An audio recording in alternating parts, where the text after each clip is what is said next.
Ini seorang ibu di Amerika, Iya. dia punya anak 1, 2, 3, 4, 5 kecil-kecil. Oh, jaraknya berdekatan Jaraknya gitu, berdekatan. jarak umurnya. Suaminya sibuk bekerja, Heeh. jadi beliau ini mengurusi urusan rumah tangga sendiri, anak-anak itu sendiri. Tahu nggak Teh apa yang terjadi? Apa? Depresi Teh.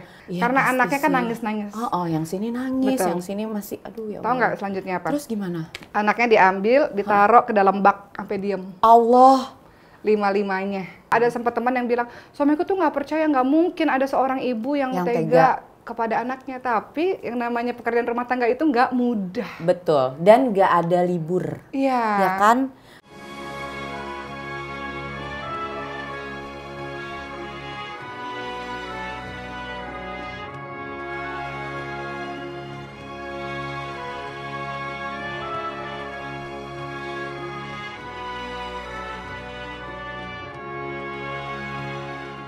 Assalamualaikum warahmatullahi wabarakatuh. Apa kabar sahabat cahaya semua? Semoga senantiasa dalam keadaan yang sehat, jiwa, raganya sehat insya Allah. Hari ini senang sekali saya Oki Sutina Dewi bisa menemui sahabat cahaya semua dalam Cahaya untuk Indonesia.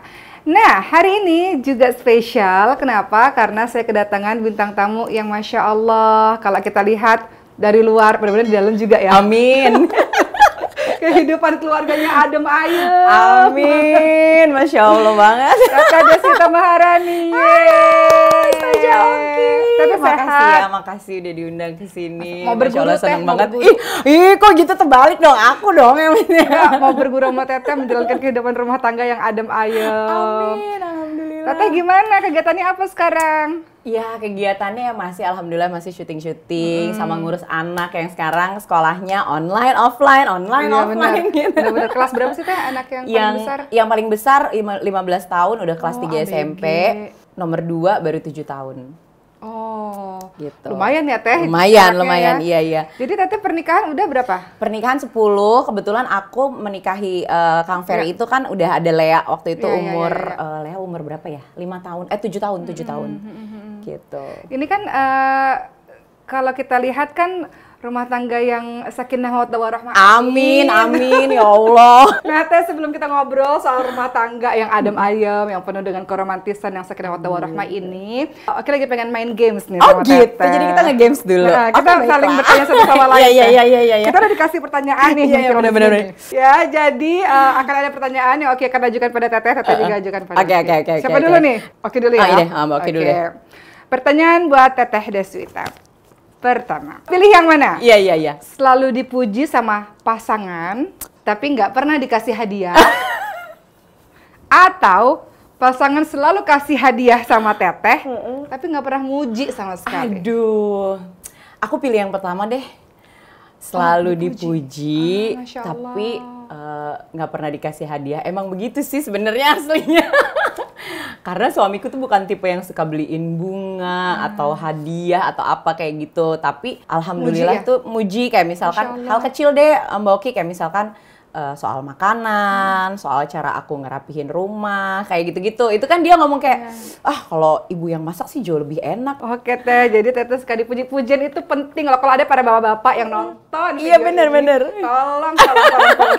Kadang-kadang tuh buat istri seneng tuh nggak harus mahal sih Iya, sebenarnya kan. Iya. Kadang-kadang tuh gitu, terus udah gitu dia kayak alhamdulillah suka menetapkan kayak ke anak-anak tuh, kalau ibu tuh masak nasi goreng pakai telur aja tuh enak gitu. Jadi anak-anak tuh sekarang gitu, ibu masak apa juga enak gitu. Padahal sebenarnya pas aku cobain, kayak biasa aja deh. Jadi pujian-pujian itu sangat berharga untuk para wanita. Jadi mudah-mudahan pemaparan dari beliau ini membuat para bapak-bapak yang nonton, ini kan yang nonton nggak cuma ibu-ibu doang nih, bener ya. wanita doang, tapi ada para bapak untuk ringan memuji istrinya. Oke, Teteh nanya sama Oki Iya, aku sekarang. nanya ya, sama Boki ya. Ya. Nih, pilihannya pertanyaan adalah, mendingan sering diajak pasangan jalan-jalan tapi nggak pernah dibantuin ngurusin rumah, atau pasangan selalu bantu ngurus rumah tapi nggak pernah ngajak jalan-jalan? Yang mana tuh? Kayaknya sebagian besar orang memilih rumahnya tolong dibantu, wahai para bapak. Karena anak saya kecil-kecil. Teteh, anak Oki itu 7 tahun, 6 tahun, 3 tahun sama 1 tahun. Jadi kalau nggak dibantu rasanya agak-agak gimana gitu ya. Iya, benar. Jadi pilihannya adalah Yang pertama ya, tolong dibantu. yang kedua ya, Iya. pasangan selalu bantu ngurus Iya. rumah tapi nggak pernah ngajak jalan-jalan. Sepakatkah sama saya? Kayaknya sepakat. Itu aku sepakat sih, bener. Ini sebelum Oki masuk ke pertanyaan lagi, ini ada ini teh, kemarin tuh beberapa bulan lalu aku sempat ngeliat satu video yang ini seorang ibu di Amerika, Iya. dia punya anak 1, 2, 3, 4, 5 kecil-kecil. Oh, jaraknya berdekatan Jaraknya gitu, berdekatan. jarak umurnya. Suaminya sibuk bekerja, Heeh. jadi beliau ini mengurusi urusan rumah tangga sendiri, anak-anak itu sendiri. Tahu nggak teh apa yang terjadi? Apa? Depresi teh. Iya, Karena pasti anaknya kan sih. nangis-nangis. Oh, yang sini nangis, Betul. yang sini masih, aduh ya Tahu Allah. nggak selanjutnya apa? Terus gimana? Anaknya diambil, ditaruh ke dalam bak sampai diem. Allah. 5-5-nya. Bener itu kisah nyata itu. Akhirnya beliaunya ya di Masih di penjara. penjara. Dan itu anaknya meninggal semua. Iya. Jadi maksudnya kemarin ada sempat teman yang bilang, suamiku tuh nggak percaya, nggak mungkin ada seorang ibu yang Yang tega kepada anaknya. Tapi yang namanya pekerjaan rumah tangga itu nggak mudah. Betul. Dan nggak ada libur. Iya. Ya kan? Orang-orang maksudnya gini, anak-anak kita tidurin cepet, bukan berarti kita yang bisa ikut tidur cepet. Benar. Mereka tidur cepet, kita masih beberes, Betul, ya kan? betul. Baru kita mau istirahat, mereka udah bangun kayak gitu. Iya, aku Jadi bisa wajar bayangin sih kalau ada ibu-ibu yang depresi Betul, ketika over dianya ya. Begitulah. Terus pertanyaan untuk Teteh lagi. Teteh pilih yang mana? Pasangan sering banget muji atau kasih kalimat-kalimat penyemangat, tapi susah punya waktu buat quality time sama kita, Heeh. atau sering quality time sama kita tapi anti muji dan nggak pernah ngasih kalimat-kalimat penyemangat kalau kita lagi down. Aduh, itu susah loh itu. Susah nih. Susah loh. Tapi kalau aku pilih yang kedua kali ya. Kalau memang pilihannya itu Oh, kayaknya quality mending quality time. time. Karena kadang-kadang buat aku ketika kita udah quality time itu berdua kan artinya kan nggak ada megang Betul. urusan anak, Betul. nggak ada ngurusin ini ono. Jadi kita kayak bisa bener-bener relax terus emang bener-bener ngebangun untuk berdua gitu. Kalau udah berdua kan kayak nggak perlu puji-pujian lah. Kalau quality time sama suami tuh ngapain sih Teh biasanya Teh? Kalau aku gini, aku biasanya special moment tuh kayak misalkan anniversary pernikahan, kayak gitu kita kayak pergi Berdua misalnya aja? berdua aja. Lucu. Sampai Terus sekarang? sampai sekarang. Terus udah gitu kalau misalnya aku sama dia punya momen kayak gini, seminggu sekali atau 2 minggu sekali, either kita cuman pergi makan ke restoran sebentar, yang kayak gitu-gitu cuman 2-3 jam, tapi bener-bener cuman berdua. Gitu. Itu sih kayak gitu-gitu karena aku memang kadang-kadang masih butuh waktu untuk bisa ngobrol sama dia tanpa diganggu sama anak-anak gitu loh, tanpa harus mempertimbangkan. Kadang-kadang soalnya gini, kita lagi ngobrol, anakku tuh kan yang cowok aktif banget dan dikit-dikit bu gitu kan. Dia yang ngeliat 7 ibunya. tahun ini. Jadi Lucu. kayak gitu, bu ayah gitu. Jadi ya gitu, kita quality time-nya kayak gitu. Kadang-kadang momen kita syuting atau kerja bareng itu gitu kan, berangkat dari rumah biasanya kan kadang-kadang kalau kerjanya nggak terlalu lama, berangkat dari rumah tuh berdua kan. Nah itu juga jadi quality time buat kita gitu. Oke, penting ya quality time ya. Pertanyaan terakhir nih buat Oki nih dari Teteh. Nih ya pertanyaan terakhir ya buat Mbak Oki. Ya. Lebih mending mana pasangan sering kasih hadiah tapi nggak punya quality time bareng kita? Oh sama? Kok sama? Mirip. Mirip. Tapi ini ngasih hadiah ya. Iya. Atau pasangan sering luangin waktu buat quality time tapi nggak pernah inisiatif untuk beliin hadiah. Sama Kalau sih tadi- Teh, quality time sih Teh. Nah itu Teh, hari ini kita akan membahas Masya Allah. mengenai tentang kehidupan rumah tangga yang harmonis insya Allah, amin. Amin, Yang amin. penuh dengan keromantisan. Nah kita pengen tahu nih, kalau dari Teteh sendiri dalam menjaga keromantisan, suami itu jenis orang yang romantis nggak sih? Enggak banget. Tapi Teh, suami romantis aku kan boro-boro. Romantis kan beda-beda Teh. Iya. Malah Gimana tuh? emang suamiku tuh dari kan orang suka pada nanya ya, sampai jadi gimmick gitu loh. Kalau misalnya kita lagi datang jadi bintang tamu acara apa gitu, mereka tuh suka kayak udah nyiapin bunga saking selama 10 tahun bareng-bareng tuh nggak pernah ngasih bunga Oke. gitu. Ya kalau ngasih kado ya mungkin memang di momen kayak ulang tahun kayak Iya. gitu mah itu kayak tradisi aja buat kita gitu kan, ke anak-anak juga gitu. Tapi kalau momen-momen kayak misalkan ngasih bunga atau apa, coklat atau itu nggak pernah banget sih suami aku tuh bukan tipe yang romantis. Dia kayak Oke. bingung kalau disuruh romantis gimana gitu. Oke. Kayak kaku gitu ya. Jadi romantisnya Kang Ferry itu gimana? Jadi kalau dia tuh masih kayak gini loh. Kalau buat aku itu cukup sih kayak dia bangun pagi masih nyium kening Oh, kayak Masya gitu. Allah, sampai sekarang? Masih sampai sekarang alhamdulillah. Terus kayak jalan kemana-mana kita masih gandengan kayak Masya gitu. Allah. Itu sama anak-anak, depan anak-anak juga? Iya depan anak-anak. Wow, Tapi kalau misalnya keren. ada anakku yang cewek ya dia jadi berbagi sih lucu. Karena kan memang kalau anak perempuan bapaknya tuh memang lebih mesra ke anak yang perempuan kan gitu. Jadi ya gitu kalau kita ke mall jalan-jalan ya ayahnya jadi gitu megangnya. Lucu. Selalu bergandengan. Iya, tapi kadang-kadang ya aku ya udah. Jadi ayahnya jalan sama kakaknya yang cewek, aku jalan sama anakku yang cowok. Jadi aku gandengnya anakku yang cowok. Oke. Gitu. Teh, sebelum kita ngobrolin tentang romantisnya Rasulullah yang kita mau kaitin juga sama romantisnya Teh Deswita sama suami, apakah melakukannya maksudnya? Iya, seperti yang dilakukan benar. oleh Rasulullah. Iya. Tapi mau nanya dulu nih, 10 tahun ini kan roller coaster juga dong. Iya dong, pasti. Gimana menjalani 10 tahun pernikahan ini sampai di titik inilah yang alhamdulillah Allah masih jaga, dan seterusnya mudah-mudahan Allah jaga. Gimana Teh kalau lagi ada terpaan godaan, ujian dan sebagainya? Ujian ya, alhamdulillah. Kalau aku sih sama suami itu memang dari awal kita berkomitmen untuk bertahan dalam Allah. Ya, maksudnya gitu. Karena kan bertahan itu kan pilihan ya. Iya, Teh. Either kita mau maju atau kita mau melepaskan gitu. Nah, aku sama suami itu memang dari awal kita menikah kita memang berkomitmen, ayo kita saling bertahan apapun kondisinya gitu.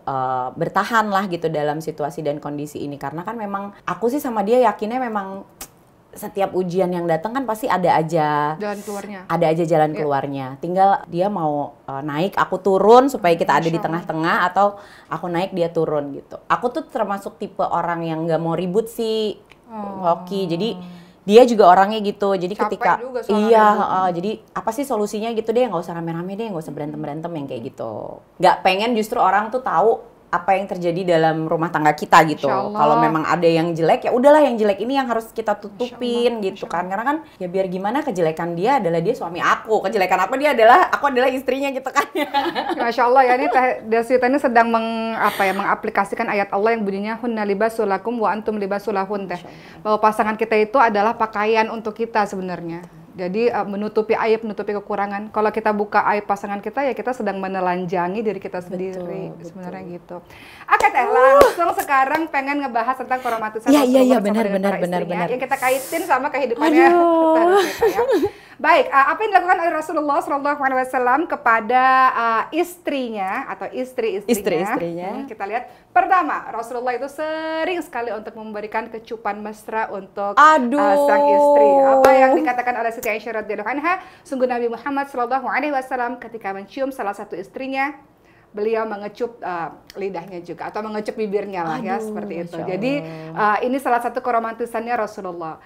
Tadi sudah disebutkan ya, setiap bangun tidur dikecup seperti itu. Apalagi momen-momen kecupan itu apalagi Teh? Kalau pergi keluar pamitan? Iya, kalau pergi keluar seperti biasa cium tangan kayak gitu. Terus udah gitu juga apa ya?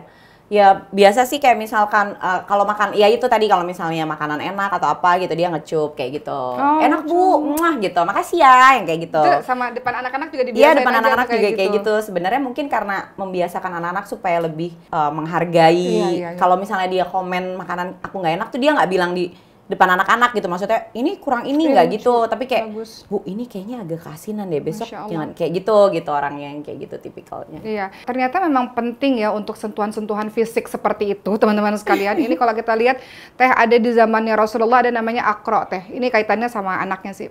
Beliau punya 10 anak yang nggak pernah dicium. Nggak pernah dipeluk, nggak pernah dielus. Kemudian diadukanlah hal ini pada Rasul. Rasul katakan, man la yarham la yurham. Barang siapa yang tidak menyayangi, tidak akan disayangi. Jadi penting banget untuk kasih sayang itu salah satunya dengan sentuhan-sentuhan fisik, ya kecupan, pelukan. Karena nggak banyak orang yang nggak melakukan itu, Teteh. Oh iya. Iya banyak. Oh nggak biasa nih dikecup. Karena kan kita kalau ngerasa kalau itu kan kayak anak kita, justru kayak kita pengen peluk terus, tapi pengen kan cium terus. Banyak yang nggak kayak gitu, Teh. Banyak banget. Kemarin aku juga sempat lah ada satu ceramah, terus kata ibu-ibunya, nanti kalau saya melakukan begitu anak-anak saya bilang lebay banget sih Ma, lebay banget gitu karena nggak biasa gitu deh. Jadi yang pertama romantisnya Rasulullah itu adalah memberikan kecupan kepada istrinya, dan tentu saja kita kepada anak-anak kita. Keromantisannya Rasulullah senang sekali untuk tidur di pangkuan istrinya. Diriwayatkan dalam hadis riwayat Abu Dawud, Bukhari, Muslim, dan Ahmad. Kata Siti Aisyah adalah dahulu Rasulullah SAW meletakkan kepalanya di pangkuanku, kemudian membaca Al-Quran gitu. Jadi Rasulullah juga senang bermanja-manja dengan Siti Aisyah. Romantis ternyata ya Rasulullah tuh ya. Rasulullah juga sangat senang sekali dalam membelai istrinya. Apa kata dalam sebuah hadis disebutkan, hampir setiap hari Rasulullah SAW mengunjungi semua istrinya, lantas mendekati satu persatu ke tempatnya atau ke rumah istrinya. Kemudian Rasulullah mencium dan membelai istrinya tersebut. Masya Allah. Membelai. Jadi Jadi siapa yang suaminya seperti itu berarti terinspirasi dari Rasulullah yang suka membelai dan mengecup istrinya. Dan nggak mahal ya itu ya. Nggak mahal. Baik, sebelum kita melanjutkan lagi keromantisan Rasul lainnya, Oki masih pengen tanya lagi nih sama Teh Deswita. Dalam rumah tangga selama 10 tahun, suka duka pasti ada. Betul. Ada nggak sih momen yang kocak banget, ya Allah, ini suamiku ini tak terlupakan kekocakannya, kelucuannya. Aduh, dia mah ada ya. nggak sih? Enggak sih, sebenarnya dia tuh tipenya kalau di rumah tuh kan agak diem ya. Beda dengan kalau misalnya dia di TV itu kan kayak, oh kayaknya apa sih cowawaan kayak gitu-gitu ya. Kalau di rumah tuh dia memang tipikalnya agak diem. Tapi apa ya momen yang apa ya, nggak ada deh kayaknya. Tapi sering gitu ya, kalau biasanya di luarnya itu lucu, tapi di dalamnya udah dia tuh emang kalau di rumah beda. tuh terdengar lebih serius sih. Iya. Anak-anaknya juga ngerasa kayak anak yang paling gede kan udah paling bisa menilai ya gitu, udah bisa membandingkan. Ayah tuh emang kalau di rumah tuh kayaknya serius banget. Tapi nanti kalau misalnya dia di luar ketemu teman-teman, terus dia udah mulai kerja di lingkungan kerja tuh dia jadi orang yang 180 derajat beda banget sama di rumah. Iya. Rata-rata di kalangan komedian tuh mereka kalau udah sampai rumah tuh jadi pribadi yang sangat beda banget gitu. Benar. Termasuk juga suamiku kayak gitu. Makanya kalau orang suka kayak, ini pasti di rumah ketawa-ketawa mulu ya, seru banget ya, pasti bercanda mulu. Begitulah ya, jadi apa yang tampak di kamera itu belum tentu sama dengan kenyataannya, guys. Oke, berikutnya kita lihat bagaimana keromantisan Rasulullah SAW dengan istrinya. Istri Rasulullah itu sangat senang menyisir rambut Rasulullah SAW. Dikatakan Sayyidah Aisyah berkata, dahulu aku menyisir rambut Rasulullah, sedangkan aku juga dalam keadaan haid. Bukhari Muslim. Artinya adalah kebiasaan dalam, kalau kita lihat dalam kehidupan sekarang mungkin merapikan penampilan dari suami, tapi gitu nggak? Enggak. Kan ada jenis istri yang gini teh, baju nih aku sediain ini matching. Iya. Kaos kakinya semuanya, terus ya gitu deh, pokoknya dia ngedandanin suaminya. Teteh gitu nggak? Enggak, jadi kalau suamiku itu dia memang terbiasa apa-apa sendiri, apalagi kalau urusan rambut ya, itu nggak mau banget tuh dipegang tuh ya. Kalau dia udah sisir, udah pakai pomade, tuh kita kayaknya mau pegang aja, wah, gitu dia bisa berbagai macam jurus dikeluarkan. Jadi kayak kalau nyisirin enggak. Tapi kalau kayak memilihkan baju apa segala macam itu juga biasanya dia pilih sendiri. Kecuali kalau dia perlu kayak harus ada special occasion, misalnya harus pakai blazer atau harus pakai jas, itu biasanya dia minta tolong aku. Cuma sampai detik ini ya aku masih masukin baju-bajunya dia ke dalam lemari. Cuma kalau dia kayak packing apa segala macam, dia bisa sendiri gitu. Oke, beda-beda karakter ya. Beda-beda karakter. Berikutnya tuh Rasulullah suka sekali mandi bersama dengan istrinya. Sayyidah Aisyah radhiyallahu anha mengatakan, dahulu aku mandi bersama dengan Rasulullah satu bejana di mana tangan kami saling bertemu. Hadis riwayat Bukhari Muslim. Jadi ya boleh, silahkan luangkan waktu untuk mandi bersama dengan suami ya, silahkan. Pokoknya boleh dilakukan, dan kalau mau ikutin sunnah Rasul lakukan itu. Nah, kalau sebelum kita nanti lanjutin lagi mengenai keromantisan Rasulullah dengan istrinya, Oki mau tanya lagi sama Teh Deswita. Bahasa cinta orang kan beda-beda, Teh. Betul. Beda-beda banget. Ada yang bahasa cintanya itu ngasih hadiah, gitu kan. Ada yang bahasa cintanya verbal, bahasa. Ada yang bahasa cintanya tuh dielus, disayang. Kalau dalam rumah tangga Teteh sama Kang Ferry, bahasa cintanya apa sih? Bahasa cintanya kalau ngasih hadiah sih kayaknya enggak ya, dia bukan tipe yang gitu. Tipe yang verbal juga nggak terlalu. Ya paling yang kayak gitu tadi yang aku ceritain. Kayak misalkan dia tuh kan seneng touring keluar kota kan. Jadi kadang-kadang memang ada pekerjaan juga yang dia harus pergi keluar kota. Dia tuh masih ini tuh sampai detik ini, kalau aku pergi atau dia pergi, kita masih saling laporan. Udah sampai di mana, kegiatannya apa gitu. Terus kalau dia misalnya lagi nggak di rumah, aku dia lagi keluar kota atau lagi ada kerjaan di luar kota ya. Kalau mau tidur tuh pasti aku tidur dulu ya Bu, I love you, yang masih kayak gitu, masih kayak gitu-gitu. Dan dia masih agak kesel tuh kalau misalnya aku pergi terus udah sampai nggak ngabarin kayak gitu-gitu. Karena kami emang komunikasi itu bener-bener banget gitu, karena memang banyak banget orang-orang yang bercerai dari sekian banyak ya, dari karena orang ketiga kah, atau karena apa KDRT ini kan banyak ya, ada KDRT yang secara fisik, verbal, KDRT keuangan ada juga Teh, nggak menafkahi maksudnya. Oh gitu. KDRT seksual juga ada. Tapi ternyata salah satu faktor yang buat orang bercerai itu komunikasi. Iya. Yang jarang atau yang tak terjalin dengan baik. Iya. Ini penting banget. Oke, jadi pengen tahu nih, komunikasi itu memang sepenting itu kah untuk Teteh sama Kang Ferry? Buat dia itu, Mbak Oki, apalagi sekarang kan sudah dipermudah dengan adanya handphone. Iya, enak. Ya, jadi buat dia itu handphone itu adalah sesuatu yang penting. Nggak boleh, itu sangat pantang banget buat dia kalau aku beralasan bahwa handphoneku baterainya habis. Itu tuh sangat pantang banget buat dia. Makanya kemana-mana dia tuh membekali aku dengan power bank. Apalagi aku tuh tipikal yang nggak terlalu aware dengan keberadaan si handphone tuh baterainya masih ada apa enggak, kayak gitu-gitu. Jadi dia tuh yang rajin tiap malam dia yang chargein handphone aku, dia yang chargein baterainya. Iya gitu. Terus kalau dia mau keluar kota yang lucu, dia nyiapin power bank buat aku nih. Dia keluar kota misalnya 1 minggu, berarti power bank. Kayak gitu, cuman kadang-kadang aku jadi kayak kecil tapi kadang-kadang aku jadi kayak power bank udah berat di tas kan gitu ya. Nah kalau dia mau pergi keluar kota nih, kayak misalkan dia mau pergi 1 minggu nih, dia tahu tuh nih power bank yang buat di tempat tidur ada 2, ini yang tahan 3 hari, yang ini 2 hari, yang ini buat dibawa di tas gitu. Saking kayak gitu gak gitu. mau putus komunikasi. Karena buat dia pantang banget kayak, iya bateraiku habis. Nah itu dia kayak yang Hebat, itu keren tuh, Masya Allah.